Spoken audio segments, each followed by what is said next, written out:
오늘 이 본문 말씀에서도 예수님께서 마태복음 25장 이제 예수님이 이 땅에서 마지막 설교를 하세요. 유언의 설교입니다. 이 설교가 끝난 후에는 예수님은 이제 십자가를 주시고 돌아가셔야 하는 마지막 설교예요. 마지막 설교에서 예수님께서 목숨을 걸면서 하시는 말씀이 뭔지 아세요? 시간과 때에 대해서 제자들이 예수님께 물었습니다. 예수님이 감람산에 조용히 앉아 계셔서 이제 십자가를 지고 돌아가셔야 할 것을 생각하면서 묵상 기도를 드리고 있는데 제자들이 다가왔어요. 그리고 제자들이 예수님께 물었습니다. 예수님, 도대체 어느 때에 무슨 징조가 있고 주님이 오시는 데에는 어떠한 일들이 이 세상에 벌어집니까? 모든 사람들이 그 시간에 대한 관심을 가지고 예수님께 물었습니다. 그때 예수님께서 이 세 가지 비유를 마태복음 25장에 나오는 세 비유를 말씀하시면서 예수님이 그 유언의 설교를 마칩니다. 마태복음 25장에 나오는 이 말씀을 보면서 아니, 열 처녀가 신랑을 맞이하기 위해서 기름과 등불을 준비하고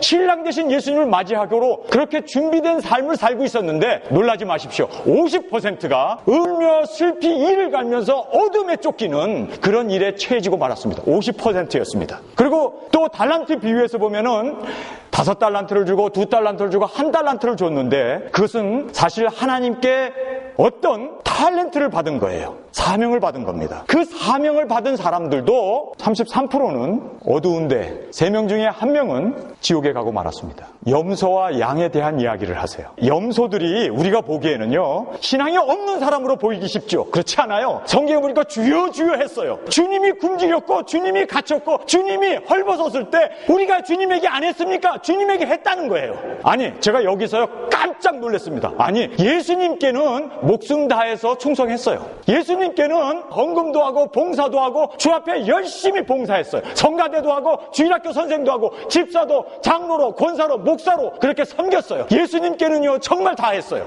고백을 보면. 그런데 이웃에게는 안 했어요. 그래서 지옥 가요. 이웃에게 안 했기 때문에 마귀가 가는 그 지옥에 떨어뜨린다는 거예요. 저는요 이 본문 말씀을 보면서 야, 50%가 여러분, 지금 우리가 솔직하게 우리 자신을 내려놓고 보자고요. 지금이요 예수님의 재림에 대해서 설교하는 목사가 얼마나 됩니까? 지금 마지막 때다. 이제는 정말 깨어 근신하면서 신랑 되신 예수님을 맞이하기 위해서 우리가 신부단장하면서 살아야 된다고 이야기하는 교회가 2000개 교회 중에서 몇 교회나 되냐고요. 놀라지 마십시오. 10교회도 안 됩니다. 10교회도 안 되는 그런 교회가 그래도 마지막 때라고 정말 근신하면서 깨어 정결하게 살기 위해서 발버둥을 치고 있어요. 말씀대로 살기 위해서. 그런데 그 중에서도 그렇게 신랑 되신 예수님을 고대하는 그 교회 안에서도 50%가 지옥 가요. 제 얘기가 아닙니다.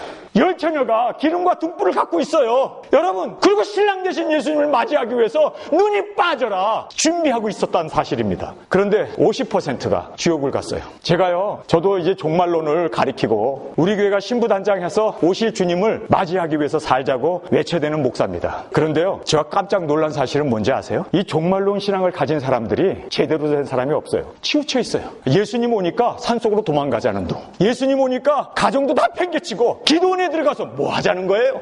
아니, 종말론적 신앙을 가졌으면, 정말 주님이 오신다는 걸 깨닫고 산다면 오늘 이 마태복음 25장에서 우리에게 주는 교훈은 정말 놀랍습니다. 오히려 더 말씀의 균형을 가지고 가정을 세우고 자녀를 세우고 더 주 앞에 충성하면서 더 주님이 오시는 그날 사랑으로 무장하고 성도들에게 열매를 맺어드리면서 그렇게 살아야 하는 것이 본문의 내용의 핵심인데, 많은 사람들이 종말론적 신앙을 가진 사람 보세요. 뭐 들었다 보았다, 뭐 계시를 봤다는 둥, 뭐 이런 것에 우욱 쏠려가고, 뭐 7년 대환란 전에 들림받는다, 뭐 중반에 받는다, 마지막에 받는다, 그것 때문에 싸우고 있고 지들끼리도 사랑이 없어요.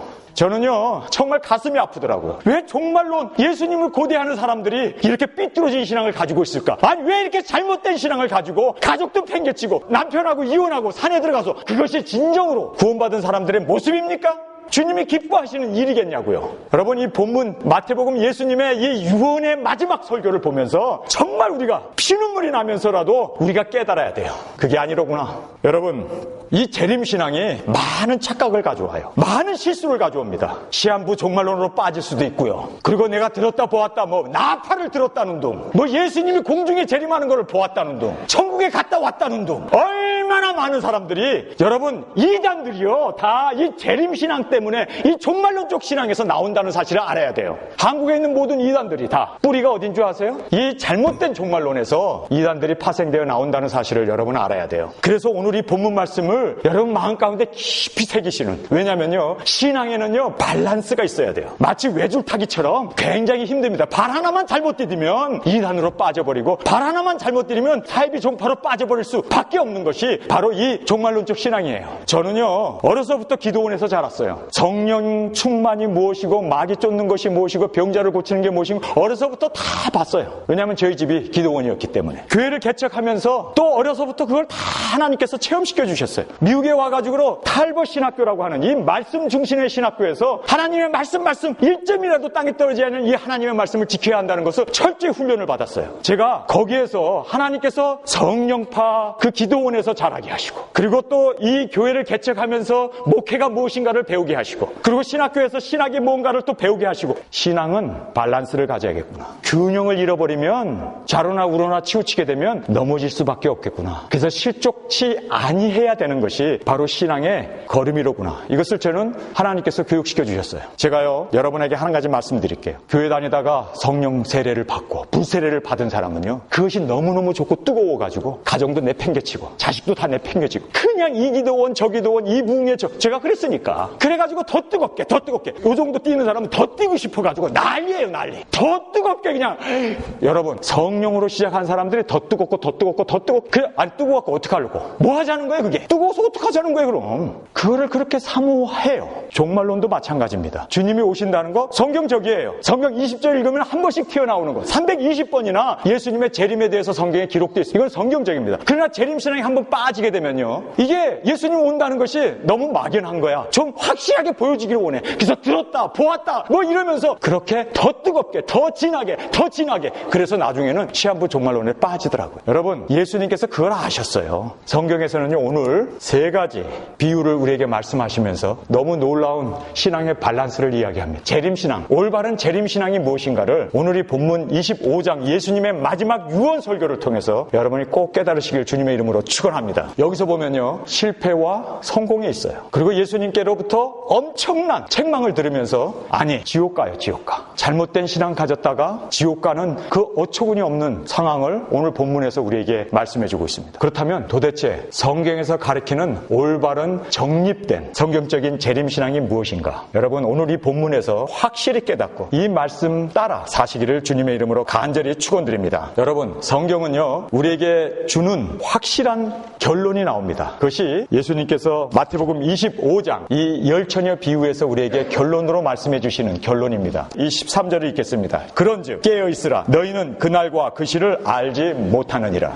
예수님의 결론입니다. 그런즉 깨어있으라, 그날과 그 시는 알 수 없다는 겁니다. 오늘 이 본문 말씀을 대하면서 그날과 그 시를 안다고 하는 사람은 다 이단이고 다 사이비 종파고 다 주님께 책망을 받습니다. 아니, 들림의 시기가 재림의 시기이기 때문에 환난 전에 있는지 중간에 있는지 끝에 있는지 그날과 그 시는 몰라요. 인자도 모르고 아버지만 아신다고 성경은 말씀하고 있습니다. 예수님도 모른다는데 내가 안다는 것은요, 이거는 대단한 교만입니다. 시간과 때는 아버지께 속한 것이지 결코 우리 인간이 알려고 해서도 안 되고, 그래서 그런즉 깨어있는 것이 우리의 해야 할 일이고요, 너희는 그날과 그 시를 알지 못하는 것이 당연한 겁니다. 알려고 하지 마십시오. 주님께서도 모른다고 했는데 예수님이 하나님이신데 그분이 모르실까요? 다 아심에도 불구하고 아버지 손에 드렸습니다. 아버지께서 정하실 거라고 아버지 손에 올려드렸습니다. 마찬가지로 알고 싶죠. 환난 전이냐 중간이냐 끝이냐. 그러나 그것까지도 내 소관이 아니라는 것, 여러분 주 안에서 내려놓으시길 주님의 이름으로 축원합니다. 제가 여러분에게 확실하게 한 말씀 드리겠습니다. 예수님이 언제 오시는지 아세요? 알고 싶죠? 오늘 저녁에 오십니다. 항상 저는요 언제라도 오실 주님이기 때문에 오늘 저녁에 주님이 오신다는 것을 그렇게 믿기 때문에 하루하루를 성실하게 살 수 있고 죄를 짓지 않고 유혹에 넘어지지 않고 하루하루를 그렇게 전도하면서 선교하면서 살 수 있는 거예요. 여러분, 예수님이 언제 온다고요? 오늘 저녁에 오신다고 그렇게 믿고 사시길 주님의 이름으로 축원합니다. 매일매일 매일매일 오늘 저녁에 주님이 오신다. 그러면 하루라고 하는 이 삶이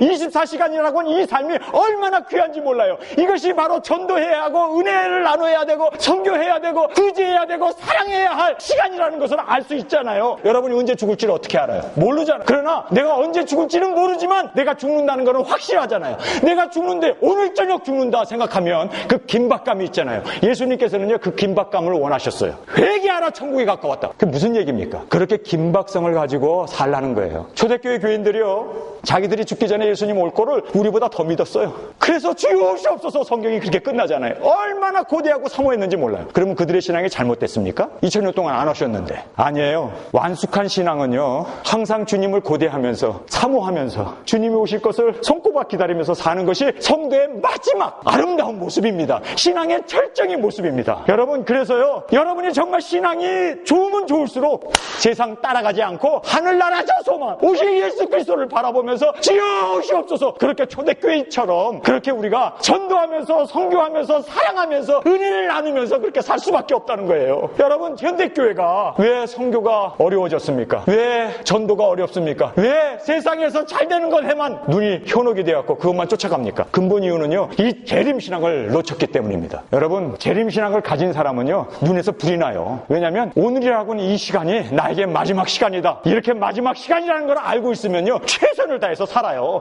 자식들도 사랑하고 형제도 사랑하고 교회도 사랑하고 정말 그렇게 주님이 오늘 저녁에 오셔서 돈? 다 휴지 조각 되잖아요. 죽었는데 주님이 오셨는데 돈인들 뭐가 유용하겠어요. 정말 생명 살리기 위해서 발버둥 치면서 살 수밖에 없는 것이 재림신앙입니다. 초대교회에 바로 이 재림신앙이 살아있기 때문에 전 세계에 복음이 전파될 수 있었어요. 한국에 오신 모든 그 선교사들 그분들은요 자기의 생명을 초계처럼 바치면서 주님의 나라를 이루기 위해서 그들은 순교의 각오를 가지고 와서 그렇게 복음을 전했던 우리 한국교회가 그렇게 해서 세워졌습니다. 순교자의 피를 통해서 세워진 한국교회가 이제는요 다 잃어버렸어요. 예수님이 이 땅에 계실 때 예수님의 직업은 목수였어요.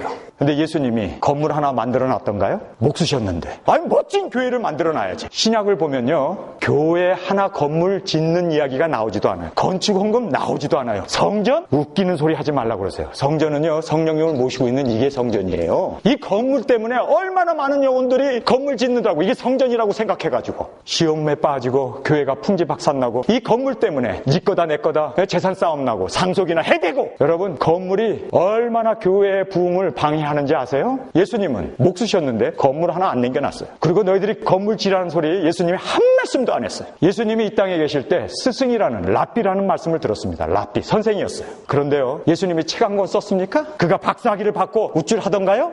선생이면 어떤 학파를 만들어야 되고 그렇죠? 추종 세력을 만들어야 되고 그래야 되잖아요. 책도 쓰고. 그런데요 예수님은 책 한 권 안 썼어요. 선생이셨는데. 예수님은 12 사도 제자를 남기셨습니다. 예수님은 사람을 위해서 죽으셨습니다. 사람을 구원하기 위해서 그가 죽으셨던 그 예수님을 우리가 보게 됩니다. 예수님은 책도 안 쓰고 건물도 안 짓고 사람을 세우셨어요. 그리고 예수님이 마지막 몫으로서 세우는 것이 하나가 있죠. 십자가였습니다. 누구든지 나를 따르려거든 자기 자신을 부인하고 십자가를 지라는 거. 여러분의 십자가가 뭡니까? 내가 살아야 하고 내가 숨쉬어야 되고 내가 먹어야 할 그 마지막 십자가가 뭡니까? 그것을 위해서 여러분이 죽을 수 있는 그 대상이 뭡니까? 사람입니다. 바로 그겁니다. 십자가는 사람을 세우는 죄인을 구원해내는 하나님의 사랑이었고 은혜였고 그리고 십자가는 우리의 천국의 소망이었습니다. 여러분 우리가 이 세상에 살면서 종말론적 신앙을 가진 사람의 마지막 모습은 날마다 십자가를 지는 삶이어야 합니다. 예수님처럼 예수님께서 십자가를 지셨던 그 삶처럼 가정을 세우십시오. 자녀를 세우십시오. 그리고 아직도 우리 가운데 죄악 가운데 죽어가는 그 영혼들을 세우시는 저와 여러분이 되시길 간절히 주님의 이름으로 축원합니다.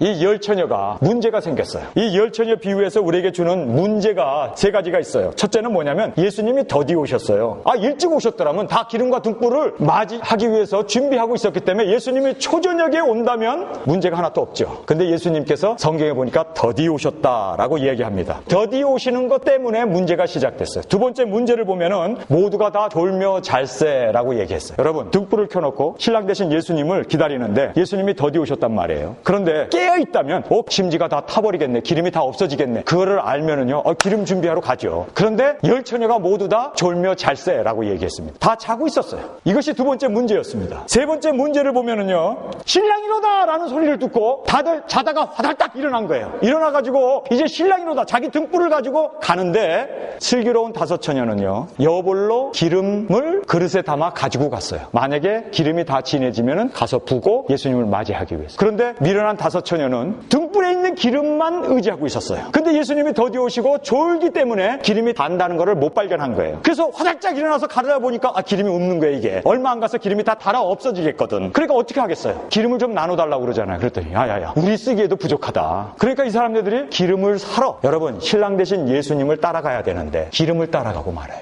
기름을 사러 가다가 예수님을 맞이하지 못했습니다. 저는 만약에 기름을 보니까 기름이 없는 거예요. 이게 다 달았다. 그러면요, 저는 등불을 버려두고 등불을 가진 친구에게 따라붙어서 야 같이 쓰자. 그리고 따라가서 신랑을 맞이해야 될 텐데, 아니 사러 가는 것 때문에 신랑보다 사는 것에, 구매하는 것에 더 신경이 쏠렸기 때문에 그것이 미련한 다섯 처녀의 모습이었습니다. 여러분, 기름이 있던 없던, 등불이 불이 꺼져가던 오실 예수님만을 바라보고 끝까지 따라가야 되는 것이 마땅한 모습 아닙니까? 그런데 기름에 너무 신경을 쓴 거예요. 이거 기름이 떨어지면 못 맞이한다는 것에 너무 신경을 써서 기름 사러 가는 통에 그만 신랑 대신 예수님을 맞이하지 못했던 것입니다. 이것이 문제였어요. 해결점은 뭡니까? 25장 4절입니다. 슬기 있는 자들은 그릇에 기름을 담아 등과 함께 가져갔더니, 기름을 등과 함께 그릇을 가져갔다는 거예요. 예수님이 더디 오셨어요. 이 슬기로운 사람들은요, 롱텀 플랜이 있었어요. 롱텀 플랜. 예수님이 더디 오셔도 감당할 수 있도록 그렇게 준비를 했습니다. 준비하는 것이 지혜였습니다. 바둑을 잘 두는 사람이 있어요. 이 사람은 한참 바둑이 막 진행되잖아요. 뭐 잡히느냐, 먹느냐, 집이 무너지느냐, 집 짓느냐, 그것 때문에 막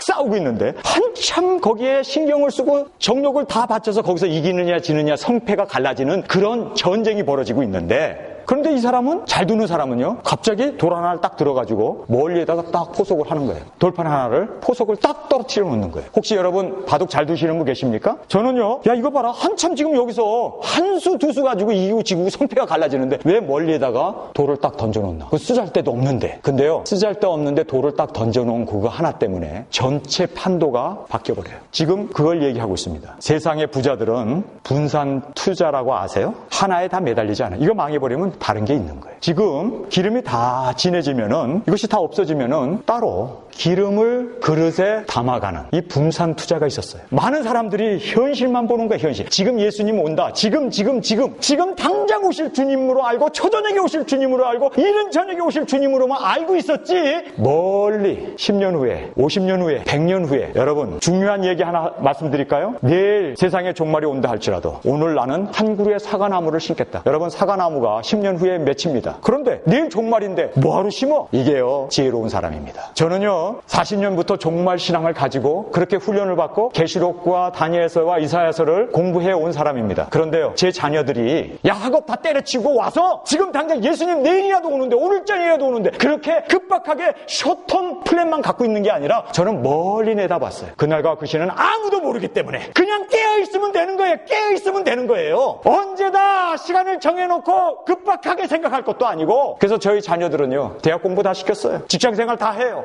왜 그렇습니까? 아니, 전효성 목사님은 종말론적 신앙을 갖고 있는데 왜 그렇게 멀리를 내다봤습니까? 이게요, 지혜로운 사람의 모습이라니까요. 다섯 처녀는 그 가지고 있는 기름에 의지했어요. 그거 다 떨어지면 끝이라고 생각했어요. 그 안에 예수님 올 거라고 생각했어요. 그런데 예수님은 그 안에 안 오신 거예요. 한밤중에 오셨어요. 그랬을 때 요것만 가지고 준비한 사람은요, 천국에 못 들어갔어요. 여러분, 천국에 가기 위해서 멀리 일어날 일도 생각하셔야 돼요. 여기만 정신 집중할 게 아니라 하나의 돌을 멀리 떨어뜨려 놓는 그 바둑판의 포석이 전체를 살려놓는다니까요. 예수님은 내일 오실 수도 있고 오늘 저녁에 오실 수도 있어요. 그러나 하루가 1000년 같기 때문에 1000년 후에 오실 수도 있는 그 하나님을 믿으시기 바랍니다. 이것이 성경의 가르침입니다. 아니, 전 목사님, 예수님 오시겠다는데 전 목사님은 저 로즈힐에다가 무덤을 사놨다면요? 사놨어요. 저 집사람 들어갈 거, 나 들어갈 거 다 사놨어요. 그거 왜 사놔요, 그거? 여러분, 이 슬기로운 다섯 처녀가 한 일이 뭔지 아세요? 여볼로 기름을 준비한 거예요. 저는요, 그 로즈힐에다 사놓은 저의 무덤이 내가 못 들어갈 수도 있어요. 들림받거나 주님이 오시거나. 그래도 나는 후회 안 합니다. 왜냐면요, 그것이 지혜입니다. 제가 여러분에게 말씀드리는 내용이 뭔지 아세요? 저희 교회가 10년, 20년, 30년, 100년 되기, 아니 주님이 오실 때까지 이 교회가 든든하게 서가기를 저는 계획을 세우고 준비하며 기도합니다. 그런가 하면 그렇게 멀리 롱텀 플랜을 세우고 그렇게 준비하면서 살지만, 그러나 그것이 다는 아니에요. 성경에 보니까 금방 오실 주님을 준비하면서 살아야 돼요. 이거는요, 어저 레전트한 겁니다. 그것에 대한 비유가 성경에 나와 있는 대로 달란트 비유입니다. 여러분, 달란트 비유를 한번 보겠습니다. 이 달란트 비유의 핵심은 25장 16절 17절의 말씀입니다. 16절에 5달란트 받은 자는 바로 가서 그것으로 장사하여 또 5달란트를 남기고 2달란트 받은 자도 그같이 하여 바로 가서 2달란트를 남겼습니다. 이것이 키입니다. 여러분, 여기에서 문제가 뭐냐면요, 예수님이 금 달란트를 주는데 어떤 사람은 5개를 주고 어떤 사람은 2개 주고 어떤 사람은 하나를 준 거예요. 그러니까 하나 받은 사람이 이 분통이 터진 거예요. 왜 나는 5개 안 줘?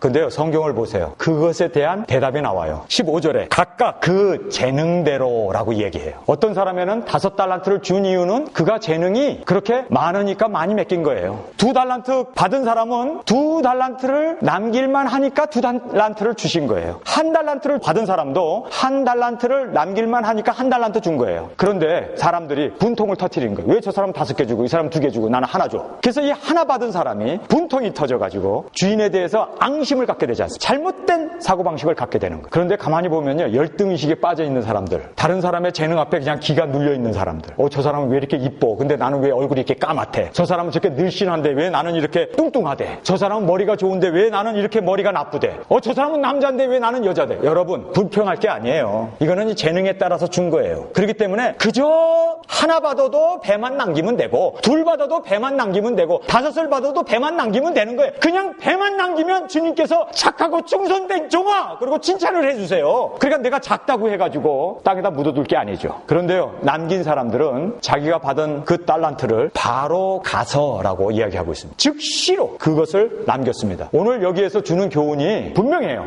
이 열천여 비유에서는요, 롱텀 플랜을 가져라, 멀리 내다봐라. 그리고 예수님이 당장 올 걸 생각하지 말고 지금 가지고 있는 기름고에 거기에 의지하지 말고 예수님이 늦게 올 수도 있다. 아니 100년 후에 1000년 후에 올 수도 있다. 그렇기 때문에 너희들은 100년 되기 아니 1000년 되기를 계획을 세우고 살아라. 그 얘기를 주시는 거예요. 두 번째 교훈은요, 지금 당장이라는 거예요. 지금 바로 가서. 여러분이 예수님이 언제 오는 거와 관계없이 내게 주신 사명을 지금 당장 지금 이곳에서 지금 바로 행해야 한다는 것입니다. 이것이 두 번째 우리에게 주는 달란트 비유에서 주는 핵심 포인트예요. 여러분, 롱텀만 가지고 있고 그저 예수님 늦게 오리라, 한밤중에 올 거다, 더디 오리라 생각하고 롱 플랜만 세우고 산다면 그것도 성경적인 재림 신앙이 아니에요. 종말론적 성경적인 신앙은 지금 오실 수 있는 주님, 오늘 저녁에 오실 수 있는 주님, 아니 지금 내가 이곳에서 마지막 예배를 드린다고 생각하고 내가 마지막 설교를 한다고 생각하면 나에게 있어서 최선의 것을 쏟아놓지 않겠어요? 생명이 늘 아깝겠어요? 지금 이 시간이 나에게선 최선의 시간이니까 여러분, 정말 순간순간이 최선의 시간이고 주님께 바쳐지는 최고의 모습으로 그렇게 사시길 주님의 이름으로 축원합니다. 내일이 있고 모레가 있고 그거는요 아직 미래의 것이에요. 과거는 이미 흘러갔어요. 우리는요 지금이라고는 이 순간에 살고 있어요. 지금 여러분이 사랑하셔야 되고 지금 여러분이 전도해야 되고 지금 내가 나에게 주신 이 탤런트를 바로 가서 지금 이곳에서 실제적인 삶을 살지 않으면 미루거나 또 과거만 의지하다가는 여러분은요 책망을 받습니다. 주님이 우리에게 주시는 교훈은 뭡니까? 여러분 다 탤런트를 받았어요. 하나님의 자녀가 되었어요. 하나님의 놀라운 은혜와 사랑과 진리, 이것을 우리가 받았어요. 그래서 구원을 받고 생명을 받고 이제는 영원한 천국의 그 영광 속에서 우리가 살고 있지 않습니까? 여러분 받았어요. 그런데 죽기 전에 내가 하나하나 전도하면 되지, 남편을 위해서 나중에 기도하면 되지, 그렇게 미루다가는요 열매 못 맺어요. 지금입니다. 오늘입니다. 지금 이 순간에 살아있을 때 여러분이 사랑해야 되고 살아있을 때 그들을 잘해줘야 돼요. 저는요 저희 어머님이 여기 앉아 계시지만 아침 저녁으로 저희 어머님한테 전화해요. 어머니 안녕히 주무셨어요. 왜 그런 줄 아세요? 저희 어머님이요 약을 12알 이상을 드셔요. 언제 꺼져버릴지 모르는 그 영혼이라는 걸 알잖아요. 언제 심장이 멎어야 할지 모르는 그러한 심장병 환자인 걸 저는 알잖아요. 그래서 있을 때 잘해야겠구나, 있을 때 우리 아버지 살아계시고 우리 어머니 계실 때 지금 안 해놓으면 나중에 땅에다 묻어뒀기 때문에 바로 가서 하라고 했는데 그것을 못했기 때문에 눈에서 피눈물을 흘리면서 불효자는 웁니다 하고 암만 울어봐야 죽은 사람이 살아나요? 있을 때 잘하시기 바랍니다. 여러분, 저는 그 마음 가지고 있어요. 누구든지 나와 같이 있으면 그 사람은 나에게 최선입니다. 저는요 순간순간을 그렇게 최선을 다하면서 살기 위해서 발버둥 치는 이것이 진정한 성경에서 말하는 올바른 재림신앙의 모습입니다. 롱텀도 생각해야 되고 숏텀도 생각해야 돼요. 지금 당장 바로 안 하면 주님께 책망을 받아요. 1달란트 받은 사람이 사람이 지옥 가죠. 꾸지람 받죠. 실피 위를 갈면서 달란트까지 받았는데, 구원까지 받았는데 그 구원도 잃어버려요. 남기지 못했기 때문에. 있는 것까지 뺏어버리겠다고 그래요. 얼마나 무서운 이야기인지 몰라요. 그 책망을 들었던 한 달란트 받은 사람은 어떻게 했는지 아세요? 땅에다 묻어둬 버렸어요. 예수님이 먼 훗날 오시겠지. 자기의 재능, 자기의 사명, 나를 구원해 주시고 나를 하나님의 자녀 만들어 주신 이것에 대해서 망각하고 그저 세상 좋은 것 쫓아가고 세상의 향락 쫓아가고 세상 것 그냥 따라가면서 자기에게 맡겨주신 그 사명은 땅속에 묻어버렸어요. 땅속에 묻어버렸어요. 혹시 여러분 그렇게 살고 있지 않습니까? 이것은요 주님 앞에 책망받는 일이에요. 여러분에게 주신 그 사명을 끝까지 주님 오실 때까지 순종하면서 영광 돌리시길 주님의 이름으로 축원합니다. 그거예요, 그거. 오늘 예수님께서 마지막 피를 토하면서 하신 그 유언의 설교가 롱텀 플랜이 있느냐? 더디 올 수 있다는 것 염두에 두셔야 돼요. 롱텀 플랜 세워야 돼요. 그리고 오늘 저녁에라도 오실 수 있는 주님을 여러분 그렇게 믿고 지금 현재 사랑하는 아내를 위로하고 설거지도 해주고 정말 신발도 닦아주고 아니 언제 우리가 또 기회가 있겠나고요. 지금 안 하면 없는 거예요. 지금이 다예요. 지금이 다라는 거 생각하고 그렇게 최선을 다하면서 사시길 주님의 이름으로 축원합니다. 이걸로 끝나나요? 아니에요. 마지막 예수님의 세 번째 비유를 말씀합니다. 예수님이 마지막으로 했던 비유예요. 이 비유 외에는 예수님께서 더 이상 어떤 설교도 안 하셨고 어떤 비유도 말씀 안 하시는 이 25장의 마지막 비유의 설교가 나옵니다. 그것은 양과 염소의 심판입니다. 오늘 저희들이 너무너무 귀한 교훈을 받게 됩니다. 여기서 핵심 구절이 나와요. 여러분 꼭 줄을 치시고 그 핵심 구절을 마음에 새기시길 바랍니다. 25장 40절이에요. 임금이 대답하여 가라사대 내가 진실로 너희에게 이르노니 너희가 여기 내 형제 중에 지극히 작은 자 하나에게 한 것이 곧 내게 한 것이라 하시고 여기서요 여러분이 성경은 그냥 쓱 수박 거달기식으로 읽으면 안 돼요. 연구를 해야 돼요. 여기서 보면요 예수님께서 이런 말씀을 하세요. 내 형제 중에 라고 얘기를 합니다. 예수 믿는 사람들은요 우리가 차를 몰고 가다 보면 길가에 동냥하는 사람도 있고 노숙자들도 보이고 그렇죠. 그런데요 성경에 관심을 가지고 본문 말씀을 보면 형제를 돌보는 거예요. 예수 믿는 사람들이 형제와 친척을 돌보지 않는 자는 예수 믿지 않는 사람보다 더 악하다고 얘기했습니다. 성도 여러분, 우리 예수 믿고 거듭난 우리 양들은요 성경에 나와 있는 대로 여기라고 얘기해요. 예수님이 여기, 지금 여기 있는 사람들 여기 그리고 뭐라고 얘기합니까? 내 형제라고 얘기해요. 밖에 있는 세상 사람들이 아니에요. 길가에 가다가 동냥하는 사람들이 아니에요. 지금 여기에 있는 사람들을 여러분이 예수님으로 보고 여기에 있는 사람들도 여러분이 섬기고 여기 있는 사람을 위해서 기도하고 여기 있는 사람을 먹이고 여기 있는 사람을 구제하고 여기 있는 사람에게 그렇게 여러분이 사랑을 하면 그게 예수님께 한 거래요. 그런데요 구원받지 못한 염소들에게 뭐라고 얘기합니까? 그는 여기라는 말을 안 써요. 형제라는 말을 안 써요. 그저 밖에 있는 소자라고 얘기해요. 구원받지 않은 사람들은요 구원받지 않은 사람은 세상을 책임져야 돼요. 그래야 그들이 인정받는 일이 됩니다. 저 얘기가 아니에요. 여러분 성경을 한번 보시기 바랍니다. 45절입니다. 이에 임금이 대답하여 가라사대 내가 진실로 너에게 이르노니 이 지극히 작은 자 하나에게 하지 아니한 것이 곧 내게 하지 아니한 것이라. 아까는요 여기라고 얘기해요. 그리고 내 형제라고 얘기해요. 이것이 차이점입니다. 여기에 우리라고 하는 것이 예수님의 몸입니다. 우리가 한 사람을 여러분이 욕하고 헌담하면요 예수님을 욕하고 헌담한 거예요. 알아야 돼요. 우리 교회는요 그리스도의 몸이에요. 예수님이 우리 머리가 되시고 우리는 그의 몸이에요. 그렇기 때문에 우리가 서로를 돌봐야 돼. 예수님의 몸으로. 여러분이 형제에게 굶주리고 힘들고 갇히고 그렇게 힘들어하는 사람을 여러분이 품어주고 그들을 여기에서 형제를 돌보는 것이 예수님께 한 거라는 거예요. 그런데 많은 교회에서 목사에게 잘하는 것이 하나님께 잘하는 것이다. 목사에겐 축복과 저주권이 있으니까 목사에게 잘하라. 여러분 얼마나 많은 사람들이 그렇게 오해하고 있습니까? 아니에요. 우리는 그리스도의 다 같은 지체고 다 같은 몸이에요. 그렇기 때문에 우리가 이 사람은 이래서 안 되고 저 사람은 저래서 안 되는 게 아니라 다 주님께서 한 몸으로 우리를 만들어 주셨기 때문에 여기에서 형제를 돌보지 못하면 여러분은 주님 앞에 책망받아요. 제 얘기가 아닙니다. 세상 사람들은요 소자에게 해야 돼요. 우리는 그리스도 안에 형제 자매된 그리스도의 몸을 서로 돌봐야 돼요. 믿습니까? 그런데 여기서 놀라운 포인트 하나가 튀어나와요. 마태복음 25장 44절에 염소들이 외쳐대는 소리가 뭡니까? 이게 무서운 거예요. 이거 여러분 벗어버려야 돼요. 이거 벗어버리지 못하면 형제를 주님의 몸으로 볼 수가 없어요. 저희도 대답하여 가로되 주여. 여기서 예수님을 주여라고 그래요. 주여라고 하는 거 보니까 이 사람들도 교회 생활 한 사람들이에요. 성경이 무엇인지 읽었고 기도하고 정말 구원받았다고 큰 소리 치던 사람들이에요. 집사고 권사고 장로고 목사 목사였던 사람들이에요. 주여, 우리가 어느 때 주의 줄이신 것이나 목마르신 것이나 나그네 되신 것이나 벗으신 것이나 병드신 것이나 옥에 갇힌 것을 보고 공양치 아니하였나이까? 이 얘기는 뭡니까? 예수님에게는 했다는 거예요. 예수님에게는 돈도 드렸고 11조도 드렸고 봉사도 하고 예수님에게는 발도 닦아드리고 다 했다는 거예요. 예수님에게는 충성을 했어요. 그런데 예수님이 하시는 말씀이 뭡니까? 작은 자에게 안 한 것이 내게 안 한 거라는 거예요. 여러분, 많은 신앙인들 말이에요. 교회 다니는 사람들, 교회를 위해서, 예수님을 위해서는요, 재산까지 팔아서 바치고 충성해요. 목사에게는요, 양복 사주고 구두 사주고 허리띠 사주고 회원권 끊어주고. 저한테 그렇게 잘하려고 하지 마세요. 제가 아니라 형제들, 우리끼리 잘하면 돼요. 내게 잘하려고 하지 마라. 너희들이 잘해라. 목사님에게 잘하려고 하지 마세요. 목사님이 뭐 주의 종이라고 해가지고 목사에게 잘하는 것이 하나님에게 잘한다고 생각하지 마세요. 여러분, 저 잘해주는 거 교만할 뿐이에요. 쟤한테 잘하면은요, 제가 뭐나 된 것처럼 그래 의시되고 그렇게 목사님 아니요, 저한테 잘하려고 하지 마십시오. 교인들끼리 잘하는 것이 저에게 잘하는 거예요. 교인들끼리 잘하는 게 예수님께 잘하는 거예요. 정말 그렇게 서로 섬기면서 주님의 몸으로서 그렇게 하나님께 영광 돌리는 저와 여러분이 되시길 주님의 이름으로 축원합니다. 얼마나 많은 교회가, 목사가 교회 주인이 되어갖고 머리가 되어가지고 교인들의 그 공대를 받아가면서 금일봉 받아가면서 의시되면서 좋은 차 타고 다니고.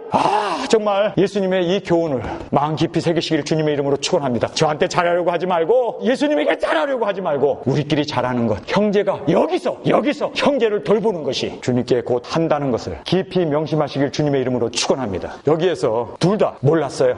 양도 몰랐고 염소도 몰랐어요. 형제에게 잘하는 것이 예수님께 하는 거라는 걸 몰랐어요. 그래서 언제 주님이 줄였나요? 언제 주님이 목말랐나요? 언제 헐벗었나요? 똑같이 질문을 해요. 그런데 놀라운 사실은요, 이겁니다. 둘 다 몰랐어요. 그런데 양은 했습니다.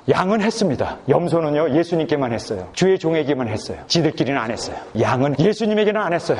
주의 종에게도 안 했어요. 그러나 지들끼리 했어요. 지들끼리 했다고 해서 죄송합니다. 우리 형제들끼리 했다는 거예요. 성도들을 이렇게 보면서 내게 하듯이 그렇게 성도에게만 했으면 참 좋겠다. 내게 하지 말고 성도들끼리 좀 그렇게 사랑하면서 사세요. 목사님한테 따뜻한 밥 드려야 된다. 사과도 다 깎아갖고 드려야 된다. 목사님 하는데 주님에게 잘한다는 게 우리 형제끼리 잘하는 거잖아요. 여러분, 왜 이거를 몰라요? 둘 다 몰랐지만 양들은요, 서로를 보살폈어요. 이제 짐승표가 시행하게 되면 여러분의 돈은 휴지 조각 되고 맙니다. 짐승표를 받아야 거기에다가 여러분의 구자에 있는 돈이나 현금도 다 그 안에다 넣어줘요. 그거 가지고 매매를 해요. 근데 우리는 안 받을 거 아니에요. 우리는 끝까지 안 받을 거 아닙니까? 주의 말씀이기 때문에. 말씀인데 우리가 어떻게 말씀을 어기면서 받느냐고요. 안 받을 거라고요. 저도 안 받고 여러분도 안 받을 거예요. 그러면 여러분이 가지고 있는 돈이나 여러분이 가지고 있는 재물이 무엇이 되겠습니까? 안 받는 사람에게는요, 휴지 조각만도 못합니다. 차라리 이 휴지는요, 코나 풀지. 돈은 더러워서 코도 못 풀어요. 어떡하겠냐고요. 있을 때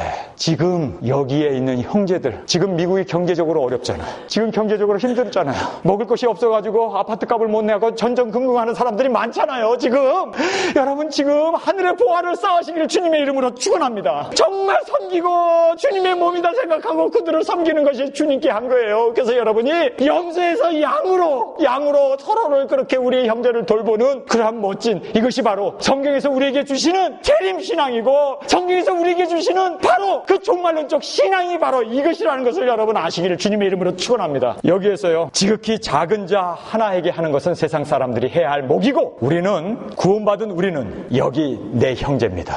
저는 다녀서 설교하면서요, 항상 세 가지를 염두에 두고 설교해요. 첫 번째는 뭔지 아세요? 오늘 저녁에 주님이 오시면 이 설교가 내게 있어서는 마지막 설교다. 그래서 저는요, 악을 쓰는 거예요. 이게 땀 흘리고 콧물 흘려가면서 최선을 다하는 거예요. 두 번째는 뭔지 아세요? 지금 이 자리에 앉아 계신 분들 중에서 내 설교를 마지막으로 듣는 분이 계실 거다. 그래서 안타까운 마음으로 설교를 하는 거예요. 왜냐하면 지금 회개하고 마지막 설교를 듣는데 주님 앞에 영생의 그 축복, 그것을 누리게 하기 위해서 저는 발버둥 치는 거예요. 세 번째는요, 저는 사람 앞에 설교 안 합니다. 주님의 몸된, 주님의 지체된, 주님의 임재하심 앞에 저는 설교를 합니다. 그래서요, 저는 항상 주님 앞에서 두렵고 떨림으로 항상 주의 말씀을 전합니다. 순간순간에 최선을 다하십시오. 이번에 권사님 아버님이 주님의 부르심을 받아 갔을 때 제가 2번 신방을 갔어요. 저는 그때 머릿속에 무슨 생각을 하고 있었냐면, 최소한 한 6개월은 가시겠구나. 암이라는 판정이 나왔어도 최대 6개월, 최소 3개월 정도 생명을 유지하시겠구나 생각했어요. 너무 건강하시더라고요. 그래서 이렇게 빨리 돌아가실 줄 몰랐어요, 권사님. 그런데 제가 2번 가가지고 다른 얘기 안 했어요. 예수님 붙어 잡아야 합니다. 그 우편강도, 구원받은 그 강도 이야기하면서 주님만이 우리의 구원자가 되십니다. 정말 간곡하게 기도하고 그랬더니요, 이 아버님이 저를 딱 쳐도 목사님 오셨네, 예배 봐야지. 그리고요, 예배 보는 것을 2번째 갔을 때는요, 반기시더라고요. 그래서 제가 소망을 가졌어요. 이야, 하나님이 주신 기회다. 그래서 또 하늘에 예수님께서 우리의 거처를 마련해 주셨습니다. 그래서 그분을 의지하면 주님과 함께 그 영원한 천국에서 두려움도 없고 어두움도 없고 슬픔도 없고 평화가 있는 그곳에서 주님과 함께 살 수 있습니다. 제가 설교를 또 했어요. 그런데요, 정말 제가 거기서 느낀 게 뭐냐면, 하기 잘했다. 아르헨티나 돌아오는 그날 돌아가셨잖아요. 근데 제가 그때 2번 구원에 대한 설교와 회개에 대한 설교를 한 것이 얼마나 감사한지, 저는요, 아버님 돌아가셨다 했을 때 오히려 할렐루야 했다니까요. 왜 그런지 아세요? 할 걸 했기 때문에. 미루지 마세요. 지금이 은혜 받을 때요, 지금이 회개할 때요, 지금이 정말 주님 앞에 올바로 서고 살아야 할 때라는 것을 여러분 믿으시면 아멘 하시길 바랍니다. 정말 지금이에요. 이제 이 시간이 또 오지 않아요. 이것이 바로 영혼 속의 순간에 불과하지만 이것이 우리에게 있어서는 다예요. 성도 여러분, 오늘 이 시간 주님께서 우리에게 마지막 유언의 설교를 하셨어요. 롱텀 플랜을 가져라. 언제 오실지 그 시간은 알지 못한다. 롱텀 플랜을 가져라. 그리고 또 숏텀, 지금 당장이 최선이고 지금 당장이 모두가 될 수 있도록 그렇게 살아라. 그러면서 우리에게 마지막 주시는 교훈이 뭡니까? 사랑하면서 형제를 서로 돌보면서, 여기에 형제를 돌보는 것이 주님께 한다는 것을 깨닫고, 그것이 바로 성경이 우리에게 주시는 종말론적 신앙의 성경적 가르침의 마지막 핵심인 것입니다. 여러분, 예수님을 따랐던 많은 수천 명의 사람들이 있었어요. 5,000명을 먹였고 4,000명을 먹였고, 예수님이 예루살렘에 입성했을 때는 그 종려가지를 가지고 호산나 호산나 수많은 사람들이 예수님을 호산나 호산나 다윗의 이름으로 오시는 자여 하고 맞이했습니다. 그런데요, 예수님께서 그렇게 많은 사람이 따랐어요. 그런데요, 마가 다락방에는 120문도밖에 성령을 체험하지 못했습니다. 120명. 지금 교회에 많은 사람들이 있어요. 그러나 그 안에 성령 충만하고 성령으로 거듭난 사람은요, 정말 100분의 1도 안 돼요. 아니 1000분의 1도 안 돼요. 성령을 받지 않으면 하늘나라가 보이지 않고 하늘나라에 들어갈 수 없다고 그랬는데, 성령 받은 사람 120명 뿐이었습니다. 그런데 그 120명 중에서도요, 정말 주님이 오신다는 것을 고대하고 사모하면서 그렇게 재림신앙을 갖고 있는 사람은 몇몇 되지 않았습니다. 그런데 그 몇몇 되지 않는데 그 중에서도 반은 미련해서 롱텀 플랜이 없어서 어두운 데 쫓기고 이를 갈며 슬피 울게 된다는 사실입니다. 그런가 하면은 3명 중에 2명은 그래도 칭찬을 들었는데 1명은 어두운 데 쫓겼습니다. 그리고 양과 염소가 갈라지는데 거듭나고 성령 체험하고 재림신앙을 가졌음에도 불구하고 정말 끝까지 꼬링하는 사람은 정말 너무너무 없어요. 너무너무 부족해요. 그래서 제가 마음이 터지는 거예요. 지금 남가주에 얼마나 많은 교회가 있어요. 그런데요, 재림을 고대하고 사모하는 교회 많지 않아요. 다 세상에서 잘되고 세상에서 축복받고 세상에서 출세하고 교회를 왜 다닙니까? 그랬더니요, 2가지 이유를 꼽았어요. 78%가 2가지 이유 중에 속해 있었습니다. 첫째가 뭔지 아세요? 마음의 평안을 가지려고 교회에 온다는 거예요. 2번째가 뭔지 아세요? 기도 응답받고 부자 되려고. 그래서 교회에 온다는 거예요. 78%가 그렇게 대답했습니다. 그런 사람들에게 구원이 있을까요? 정말 거듭나야 돼요. 성령으로 거듭나야 돼요. 근데 거듭난 걸로 끝납니까? 종말론적 신앙까지 가지고 예수님의 재림을 고대하면서 신부단장하면서 발버둥 치면서 살아야 돼요. 그런데 그렇게 사는 사람 중에서도 반은 넘어지고, 그렇게 발버둥 치면서 예수님만을 고대하면서 사는 신부단장하면서 살고 있겠다고 한 사람 중에 3분의 1은 또 넘어지고, 그리고 끝내는 양과 염소로 갈라지는 그 비통함을 보면서 정말 이 종말론 신앙이라는 것이 그렇게 중요하고 좁은 길이고 많은 사람이 오지 않지만, 그러나 이 길만이 주님을 영화롭게 하고 주님께 칭찬 듣고 주님 앞에 세워지는 길이라는 것을 저와 여러분이 꼭 깨달으시길 주님의 이름으로 축원합니다. 올바른 성경적 재림신앙 3가지 배웠죠? 롱텀 플랜, 숏텀 플랜, 그리고 지금 현재 사랑하면서 사는 것. 우리 다 같이 일어나 기도드리겠습니다. 여러분, 가슴에 손을 얹고 이 시간에 조용히 자신을 돌아보시기 바랍니다. 과연 나는 우리 이 형제들이 주님의 몸이라고 그렇게 사랑했는가? 바로 이분들에게 하는 것이 주님께 한 것이라고 주님은 분명하게 말씀해 주었습니다. 그리고 이들에게 한 것 때문에 칭찬 들었고, 이분들에게 한 것 때문에 그들은 면류관과 영광과 하늘의 그 놀라운 축복을 경험하게 되었습니다. 목사에게만 잘하려고 했던 것, 주님에게만 잘하려고 했던 것, 주님 오늘 이 시간에 회개합니다. 이제는 형제가 바로 주님이라는 걸 알고 그들의 마음에 상처를 주고 그들을 욕하고 그들을 험담하고 그들에게 실족하게 했던 것, 주님 회개합니다. 주님, 정말 저는 지혜로운 5 처녀처럼 주님이 더디 오신다는 것을 알고 준비했나요? 오늘 제 자신을 돌아봅니다. 그리고 주님께 내게 주신 이 귀한 생명, 생명보다 귀한 위한 이 사명을 위하여 오늘 이 순간에 지금 당장 나가서 전도하고 복음 전하고 사랑하고 그렇게 최선을 다하면서 살았는지 아버지 하나님 정말 부끄럽습니다. 성경에서 말하는 이 올바른 종말론적 신앙, 재림신앙 올바르게 가져서 주께 칭찬받는 우리 예일교회가 되어지기를 원합니다. 이제는 우리 주 예수 그리스도의 은혜와 아버지의 사랑하심과 성령님의 감동 감화 역사하심이 오늘 말씀을 받고 이제는 정말 주님이 언제 오시더라도 깨어서 맞이할 수 있는 그렇게 내 삶에 있어서 최선을 다하며 또한 있는 그 자리에서 형제를 사랑하고 형제를 돌봄으로 주님께 공개하는 사랑하는 그러한 자로 세움을 받기를 원하는 오늘 말씀을 받은 우리 교우들 그리고 인터넷에서 온 세상에서 복음을 들은 그들에게 주님의 은총이 함께 하시기를 예수님의 이름으로 간절히 축원하옵나이다. 아멘.